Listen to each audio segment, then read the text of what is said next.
Hello दोस्तों, स्वागत है आपका UK education universe YouTube channel पे। तो दोस्तों, काफ़ी लंबे समय से आबकारी परिवहन सिपाही और उत्तराखंड पुलिस दरोगा की जो सीरीज चल रही थी हमारी, वो बीच में एक बार स्टॉप हो चुकी थी। तो उसी को फिर से आगे बढ़ाने का हम प्रयास कर रहे हैं। आगामी जब तक हमारी आबकारी की परीक्षा नहीं हो जाती है या फिर उत्तराखंड पुलिस दरोगा की परीक्षा नहीं हो जाती है, तब तक निरंतर हम उत्तराखंड के 20 क्वेश्चनों की डेली रिवीजन सीरीज लेकर आएंगे और डेली 20 हिंदी के क्वेश्चनों का रिवीजन लेकर आने का प्रयास करेंगे, जो राजपाल सिंह सर के किताब से होंगे। और जो हमारी ल्यूसेंट प्लस एनसीईआरटी का कलेक्शन रहेगा, वो जीएस के 20 क्वेश्चन आपको डेली देखने को मिलेंगे। दोस्तों, हमारा समय रहेगा सुबह 11 बजे उत्तराखंड की जो सीरीज है वो आएगी। 2 बजे के आसपास आपकी उत्तराखंड की सीरीज देखने को मिलेगी, हिंदी की देखने को मिलेगी। और शाम के 4 बजे आपको जीएस की सीरीज़ देखने को मिलेगी। मैं आप लोगों को टाइम पीरियड फिर से एक बार बता रहा हूँ। हमारी 11 AM में आपको यूके देखने को मिलेगी, यानी कि उत्तराखंड की एक कोई सीरीज़ आप लोगों को डेली 20 क्वेश्चनों का रिवीजन जो कलेक्शन होगा वो देखने को मिलेगा।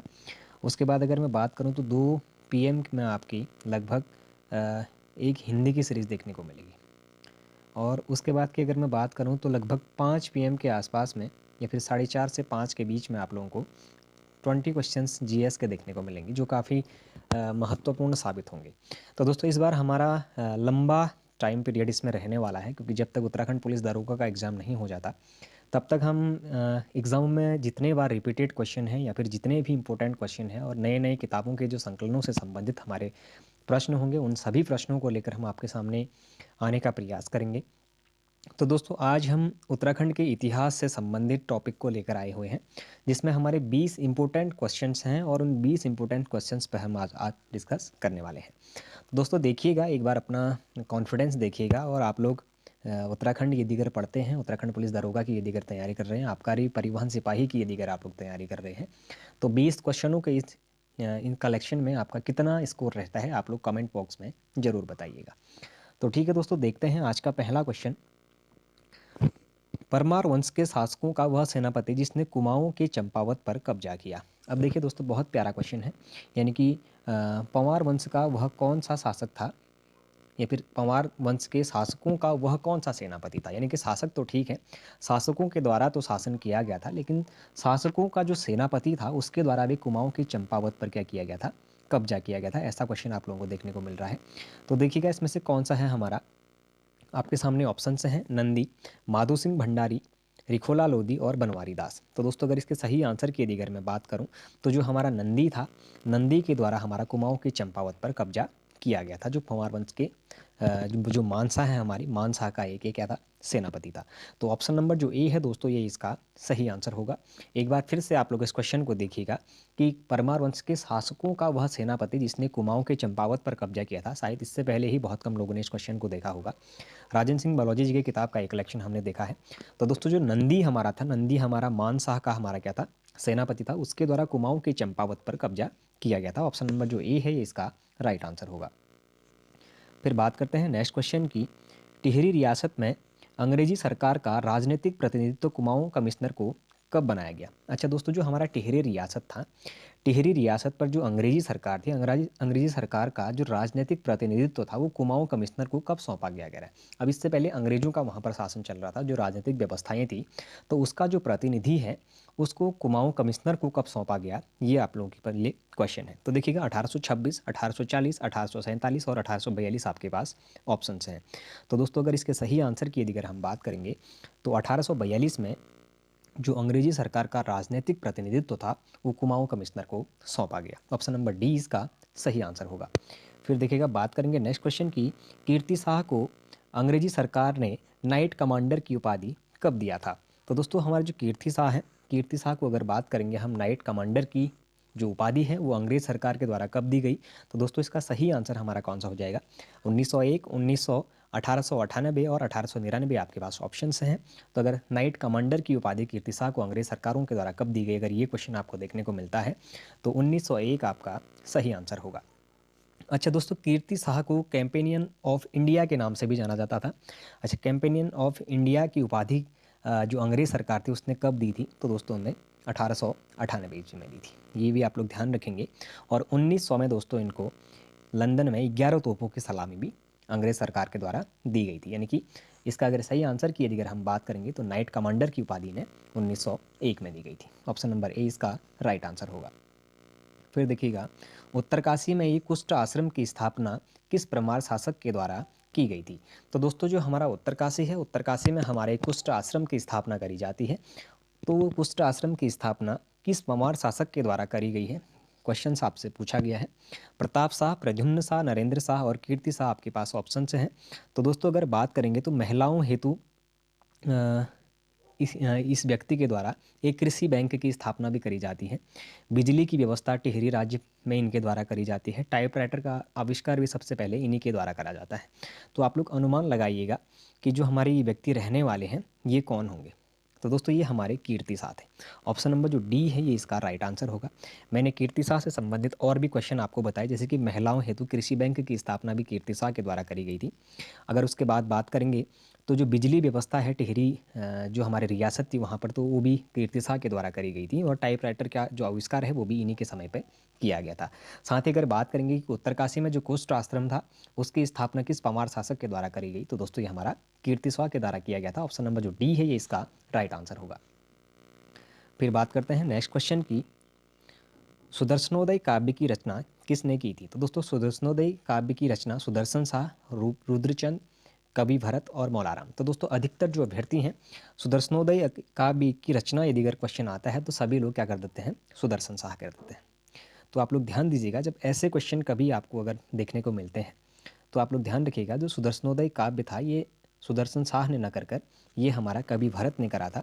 सुदर्शन शाह ने क्या किया था वो अभी थोड़ी देर में आप लोगों को देखने को मिलेगा, उस पर भी हमने क्वेश्चन बनाया है। तो जब क्वेश्चन आएगा हम उसके बारे में फिर डिस्कस करेंगे, बात करेंगे। तो दोस्तों जो हमारे कवि भरत हैं इनके द्वारा गणराज वंश काव्य भी इनके द्वारा लिखा गया था और मानोदय काव्य भी इनके द्वारा लिखा गया था। वहीं अगर बात करेंगे गणराज्य वंश काव्य की रचना जब इनने करी, मनोदय काव्य की इनने करी, तो सुदर्शनोदय काव्य की रचना भी किसके द्वारा करी गई, कवि भरत के द्वारा करी गई थी। ऑप्शन नंबर जो सी है इसका राइट आंसर हो जाएगा। फिर बात करते हैं अकबर के समकालीन पंवार राजा कौन थे? तो दोस्तों अब अकबर के समकालीन पंवार राजा, इससे पहले आपने देखा होगा कि अकबर के समकालीन चंद राजा कौन था, तो आप लोग सभी ऑप्शन पे सही आंसर कर देते हैं रुद्रचंद करके। लेकिन बात करेंगे अकबर के समकालीन पंवार राजा कौन था, यदि अगर आप लोगों को क्वेश्चन पूछा जाता है तो हमारा 42वां शासक था। ध्यान दीजिएगा, ये हमारा पंवार वंश का 42वां शासक था। 42वें शासक में आप लोग को लगभग कंफर्म हो गया होगा कि 42वां शासक कौन था। तो ऑप्शंस आपके सामने हैं, श्याम शाह, सहजपाल, मानसा और बलभद्र शाह। तो दोस्तों सहजपाल इसका सही आंसर होगा, यानी कि जो हमारा अकबर के समकालीन पंवार राजा था वो सहजपाल था और ये पंवार वंश का हमारा 42वां राजा था, यानी कि 42वें क्रम का ये राजा हमारा देखने को मिलता था। ऑप्शन नंबर जो बी है ये इसका राइट आंसर हो जाएगा। फिर बात करते हैं निम्न में से किस जगह पर अजयपाल की पद्मासन मुद्रा में कानों में कुंडल पहने व सर पर पगड़ी बांधे हुए एक चित्र है? तो देखिएगा दोस्तों, हिस्ट्री का बहुत अच्छा कलेक्शन इसमें देखने को मिलेगा आप लोगों को। कह रहा है कि अजयपाल की पद्मासन मुद्रा में कानों में कुंडल पहने व सिर पर पगड़ी बांधे हुए एक चित्र है, कह रहा है वो उत्तराखंड के किस स्थान से संबंधित है? तो दोस्तों देखिएगा, श्रीनगर, देवलगढ़, मुनि की रेती और चांदपुरगढ़ आपके पास ऑप्शन से हैं। अगर सही आंसर की मैं बात करूं तो दोस्तों देवलगढ़ से हमारी अजयपाल की पद्मासन मुद्रा में बैठे हुए और कानों में कुंडल पहने हुए और सिर पर पगड़ी बांधे हुए एक चित्र देखने को मिलता है। ऑप्शन नंबर जो बी है इसका राइट आंसर हो जाएगा। फिर बात करेंगे नेक्स्ट क्वेश्चन की, सैनिक शास्त्र नामक ग्रंथ की रचना किसने की थी? तो दोस्तों सैनिक शास्त्र नामक जो ग्रंथ है इसकी रचना किसके द्वारा करी गई थी? तो ध्यान दीजिएगा, रूपचंद, रुद्रचंद, वीणाचंद और सुदर्शन शाह। आपके पास 4 ऑप्शंस हैं। अच्छा, सैनिक शास्त्र अधिकतर जो अभ्यर्थी हैं वो हमारे गलत पड़े रहते हैं। नीति शतक और वैराग्य शतक आप लोगों ने इससे पहले देखा होगा, वो किसके द्वारा लिखी गई थी ये आप लोग आंसर में मुझे कमेंट बॉक्स में बताएंगे। मैं साथ ही बात कर रहा हूँ सैनिक शास्त्र नामक ग्रंथ की रचना किसने की थी, तो दोस्तों अधिकतर बच्चे इसमें रुद्रचंद कर देते हैं, लेकिन ध्यान दीजिएगा सैनिक शास्त्र जो हमारा नामक ग्रंथ है ये रुद्रचंद्र के द्वारा ना लिखकर ये हमारा रूपचंद के द्वारा लिखी गई थी। तो ऑप्शन नंबर जो ए है ये इसका राइट आंसर होगा। आप लोग यदि अगर इस चीज़ में संदिग्धता होंगे तो आप लोग राजन सिंह बलौदी जी की बुक पे ये चीज़ देख सकते हैं, जिसमें सैनिक शास्त्र नामक ग्रंथ किसके द्वारा लिखी गई थी। तो दोस्तों ये हमारी रूपचंद के द्वारा लिखी गई थी, रुद्रचंद्र के द्वारा नहीं। तो ऑप्शन नंबर जो ए है ये इसका राइट आंसर होगा। फिर देखिएगा, अल्मोड़ा में स्थित चौमहल का निर्माण किस चंद शासक द्वारा किया गया है? तो दोस्तों अल्मोड़ा में हमारा एक चौमहल है, चौमहल का निर्माण किस शासक के द्वारा किया गया है, क्वेश्चन आपको ये पूछा गया है। आपके पास ऑप्शन हैं बाज बहादुर चंद, कल्याणचंद बहादुर, रुद्रचंद और उद्योगचंद आपके पास ऑप्शन है। अगर दोस्तों चौमहल की बात करेंगे तो ये हमारे कल्याणचंद बहादुर के द्वारा इसकी स्थापना करी गई थी। ऑप्शन नंबर बी इसका राइट आंसर होगा। फिर बात करेंगे नेक्स्ट क्वेश्चन की, मुगल शासक शाहजहां द्वारा किस चंद शासक को बहादुर और जमींदार की उपाधि दी गई थी? तो दोस्तों जो हमारे मुगल शासक शाहजहां हैं, इनके द्वारा किस चंद शासक को बहादुर और जमींदार की उपाधि दी गई थी, क्वेश्चन आपसे ये पूछा गया है। तो देखेंगे रुद्रचंद, बाज बहादुर चंद, त्रिमल चंद और उद्योग चंद आपके पास ऑप्शन देखने को मिल रहे हैं। लेकिन अगर बात करेंगे दोस्तों शाहजहां के द्वारा किस चंद शासक को जमींदार या फिर बहादुर की उपाधि दी गई थी, तो इसका सही आंसर हमारा त्रिमल चंद हो जाएगा। ऑप्शन नंबर जो सी है दोस्तों ये इसका राइट आंसर माना जाएगा। फिर बात करेंगे नेक्स्ट क्वेश्चन की, टिहरी रियासत के किस राजा को अपने नाम से शहर स्थापना की परंपरा शुरू करने का श्रेय जाता है? अब दोस्तों देखिएगा, जैसे हमारे कीर्ति शाह थे तो उन्होंने हमारा कीर्ति नगर नाम दिया, उसी तरीके से नरेंद्र शाह थे तो उन्होंने नरेंद्र नगर नाम दिया, प्रताप शाह थे तो उन्होंने प्रताप नगर का नाम दिया था। तो अगर बात करेंगे दोस्तों उसी तरीके से कि टिहरी रियासत के किस राजा को अपने नाम से शहर स्थापना की परंपरा का श्रेय जाता है, तो दोस्तों इससे पहले ये हाईकोर्ट क्लर्क में पूछा गया था 2018 में, ग्रुप सी वाला जो पेपर चला था हमारा, यूके SSC के द्वारा पूछा गया क्वेश्चन है। तो आपके पास ऑप्शन हैं नरेंद्र शाह, प्रताप शाह, कीर्ति शाह और प्रद्युम्न शाह। तो दोस्तों अगर इसके सही आंसर की अगर बात करेंगे तो प्रताप शाह के कार्यकाल से ही जो हमारे नगर हैं उनके नामकरण का जो श्रेय सबसे पहले जाता है वो हमारा प्रताप शाह के शासनकाल या फिर प्रताप शाह को उसका श्रेय जाता है। ऑप्शन नंबर जो बी है वो इसका राइट आंसर होगा। मुंड तथा सबर नाम से जाने जाने वाली कुमाऊं की प्राचीन जाति है। तो दोस्तों मुंड तथा सबर के नाम से जाने जाने वाली कुमाऊं की जो प्राचीन जाति है उसमें हमारे किरात, खस, जौनसारी और कोल आपके पास ऑप्शन हैं। तो दोस्तों मुंड और सबर के नाम से हमारा किसे जाना जाता था? अधिकतर लोग इस क्वेश्चन से परिचित होंगे, निरंतर काफ़ी बार एग्जाम में पूछा गया है। तो ऑप्शन नंबर जो डी है कोल, ये इसका सही आंसर होगा।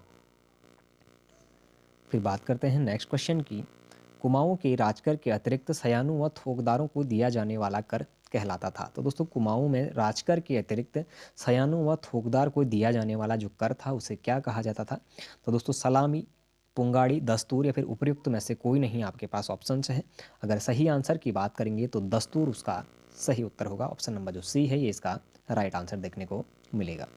फिर देखिएगा जाड़ जनजाति समाज कितने भागों में बटा है? तो दोस्तों जो हमारी जाड़ जनजाति है, ये जो समाज है, ये समाज कितने वर्गों में हमारा बटा है, क्वेश्चन आपसे ये पूछा गया है। 4, 3, 2, 5 आपके पास ऑप्शंस हैं। तो दोस्तों जो हमारी जाड़ जनजाति है ये हमारी 3 वर्गों में बटी हुई है। ऑप्शन नंबर जो बी है ये इसका राइट आंसर है। इससे पहले ये क्वेश्चन पूछा गया है। फिर बात करेंगे अमर शहीद श्रीदेव सुमन की पत्नी का नाम क्या था? तो दोस्तों आपने श्रीदेव सुमन जी का नाम तो सुना होगा।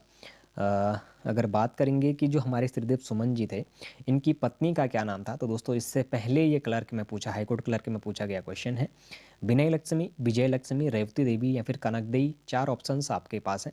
अगर इनके पत्नी का नाम हम देखेंगे तो दोस्तों विनय लक्ष्मी इनके पत्नी का नाम देखने को मिलता है, लेकिन विजय लक्ष्मी भी ऑप्शन में आता है। तो आप लोग कहीं ना कहीं वहाँ पर कन्फ्यूजन जरूर रहते हैं। तो आप लोग कंफर्म करिएगा, विजय लक्ष्मी ना होकर विनय लक्ष्मी अमर शहीद श्रीदेव सुमन जी की पत्नी का नाम था। ऑप्शन नंबर जो ए है ये इसका राइट आंसर होगा।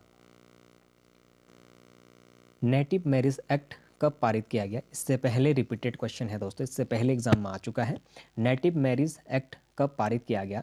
तो दोस्तों 1865 में, 1872, 1875 और 1882 आपके पास ऑप्शन हैं। तो अगर राइट आंसर की बात करेंगे तो ऑप्शन नंबर बी 1872 इसका सही उत्तर होगा। फिर बात करते हैं नेक्स्ट क्वेश्चन की, 2011 की जनगणना के अनुसार अनुसूचित जनजाति का उच्चतम प्रतिशत दर्ज किया गया है। तो दोस्तों क्वेश्चन इस तरीके से पूछना चाह रहा है कि 2011 की जनगणना के अनुसार अनुसूचित जनजाति का जो उच्चतम प्रतिशत किस जनपद में था? तो देखिएगा आपके पास ऑप्शन हैं पिथौरागढ़, उत्तरकाशी, देहरादून और उधम सिंह नगर। अगर राइट आंसर की बात करें तो उधम सिंह नगर इसका राइट आंसर होगा, यानी कि ऑप्शन नंबर जो डी है ये आपका सही उत्तर होगा। फिर देखिएगा किसके शासनकाल में तुलसीदास ने रामचरितमानस की रचना की थी? तो दोस्तों किसके शासनकाल में तुलसीदास के द्वारा रामचरितमानस की रचना करी गई थी, यानी कि उस समय किस शासक का शासनकाल चल रहा था? तो अकबर, हुमायूं, जहांगीर या फिर शाहजहां, इनकी मुगल शासक की बात करी जा रही है। तो दोस्तों जो हमारे महान शासक अकबर थे, अकबर के समय में तुलसीदास ने रामचरितमानस की रचना करी थी। तो ऑप्शन नंबर ए इसका राइट आंसर हो जाएगा। फिर बात करते हैं नेक्स्ट क्वेश्चन की, निम्न में से कौन सा गढ़वाल के 52 गढ़ों में से सम्मिलित नहीं है। तो दोस्तों देखिएगा, इससे पहले आया हुआ क्वेश्चन है, ये फेवरेट क्वेश्चन है यूके ट्रिपल एससी का। जब आप लोगों ने देखा था कि एक स्तर ऐसा आया था जब यूके ट्रिपल एससी के जो एग्जाम है उसका लेवल बढ़ने लगा था, तो ये क्वेश्चन तब के हैं, यानी कि फॉरेस्ट गार्ड 2018 के पेपर में ये आया हुआ क्वेश्चन है। निम्न में से कौन सा गढ़वाल के 52 गढ़ों में सम्मिलित नहीं है। तो बधानगढ़, चांदपुरगढ़, देवलगढ़। यदि अगर आप लोगों ने गढ़वाल के इन गढ़ों को पढ़ा होगा तो आप लोगों को इन 3 गढ़ों में तो बिल्कुल भी यकीन हो गया होगा कि ये नहीं है। लेकिन जो घूनीगढ़ है दोस्तों, ये घूनीगढ़ उन 52 गढ़ों में सम्मिलित नहीं था, तो ऑप्शन नंबर जो डी है ये इसका राइट आंसर हो जाएगा। फिर देखिएगा, बात करेंगे नेक्स्ट क्वेश्चन की, निम्न में से वर्ष 2019 में रॉलेट एक्ट के खिलाफ किसने आंदोलन किया था। तो दोस्तों जो हमारा वर्ष 1919 में एक रॉलेट एक्ट पास हुआ था, तो उस समय उत्तराखंड से भी उसके खिलाफ आंदोलन करा गया था। तो दोस्तों उत्तराखंड से उसके खिलाफ आंदोलन करने वाला जो व्यक्ति था वो कौन था, अगर देखें तो हरगोविंद पंत, बद्रीदत्त पांडे, देव सिंह दानू और जीबी पंत आप लोगों के पास ऑप्शन हैं। तो अगर इसके सही आंसर की बात करेंगे तो option number D, Govind Vallabh Pant ji के द्वारा रॉलेट एक्ट के खिलाफ आंदोलन छेड़ा गया था। ऑप्शन नंबर जो डी है ये इसका राइट आंसर होगा। तो दोस्तों ये तो आज के हमारे 20 क्वेश्चनों का जो कलेक्शन था वो आपके सामने मैंने डिस्कस किया। साथ ही कल हम फिर बात करेंगे हिंदी की और जनरल नॉलेज के पिटारे की। तो सुबह का मैंने आप लोगों को बताया है 11 बजे हमारी यूके की क्लास आएगी और 2 बजे के आसपास में हमारी हिंदी की क्लास आएगी, और उसके बाद बात करेंगे तो 5 बजे के आसपास में हमारी डेली जो सीरीज है जीएस की वो रहेगी। जीएस में जनरल नॉलेज का जो पिटारा है वो खोला जाएगा, जिसमें आपके 20 क्वेश्चंस का प्रति जो सेट है इसमें 20-20 क्वेश्चन के आपके कलेक्शन रहेंगे, और उन 20-20 क्वेश्चनों में आपके इंपॉर्टेंट क्वेश्चन प्रत्येक चैप्टर से लिए जाएंगे। अगर मैं बात करूं जीएस की, तो दोस्तों जीएस में जो हमारा सेक्शन रहेगा वो हमारा हिस्ट्री, पॉलिटी और इकोनॉमिक्स, ज्योग्राफी सभी से रिलेटेड क्वेश्चंस रहेंगे। हिंदी की मैं अगर यदि बात करूँ तो हिंदी में जैसे आपके वर्णमालाएँ हैं और वर्तनी है, संधि है, समास है, वर्तनी से संबंधित हमारे जितने भी होंगे, अनेकार्थी शब्द हैं, पर्यायवाची हैं, विलोम शब्द हैं, तो सभी जितने भी चैप्टर्स होंगे हमारे उन सभी के कलेक्शन से हम एक सीरीज बनाएंगे जो 20 क्वेश्चनों का कलेक्शन आप लोगों के सामने देखने को मिलेगा, और उन 20 क्वेश्चनों पर हम डेली डिस्कस करेंगे। साथ ही उत्तराखंड में आपको हिस्ट्री भी देखने को मिलेगी, जनपदवार सीरीज के भी क्वेश्चंस देखने को मिलेंगे, और बहुत अच्छे राइटर जैसे कि हम बात करेंगे अजय रावत सर, राजेंद्र बलोदी जी, यशवंत सिंह कठौत जी, और हमारे बीएस नेगी से भी रिलेटेड हमारे क्वेश्चन रहेंगे। और साथ ही बात करेंगे हिंदी में हम अधिकतर जो क्वेश्चन हैं वो राजपाल सिंह सर की किताब की डिस्कस करने का प्रयास करेंगे। और जीएस में मैंने आपको पहले भी बताया है, सबसे पहले तो हम एनसीईआरटी को देखेंगे, और एनसीईआरटी को प्राथमिकता देने के बाद हम ल्यूसेंट से संबंधित और ल्यूसेंट जो हमारी ऑप्शनल बुक है उससे भी संबंधित जो एमसीक्यूज़ हैं वो आपके साथ डिस्कस करेंगे। तो दोस्तों यदि अगर आप लोगों को ये सीरीज पसंद आ रहा हो तो आप लोग चैनल को जरूर सब्सक्राइब करें, अपने दोस्तों के साथ चैनल को जरूर शेयर करें, बाकी लाइक करें, कमेंट करें और बने रहिएगा UK education universe YouTube channel के साथ। धन्यवाद।